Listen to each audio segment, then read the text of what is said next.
Hi, this is Paul, Golden Gate Enterprises. We're closing in on the completion of our remodel job. The master bathroom is complete. This has been quite an effort. Beautiful linear drain, custom tile work. We'll go through all this later.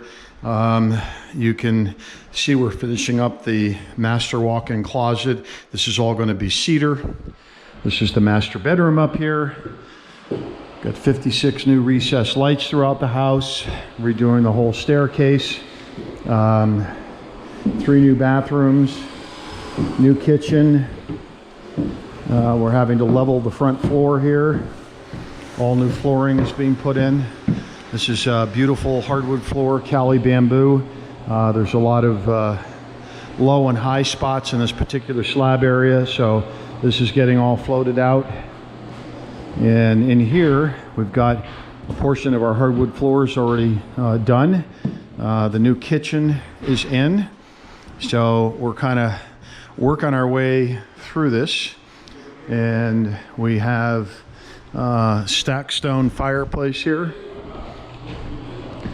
And we'll come into the back bedrooms here.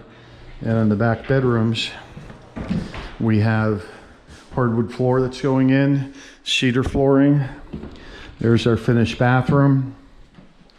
And you can see that we're pretty much probably about 3 or 4 days away from completion. New baseboards going in, and that should complete our whole job. So this is Paul, Golden Gate Enterprises, your San Francisco Bay Area general contractor. And this is another whole house remodel. We'll keep you posted, and the next video that you will see will be the completed house and job. Thank you.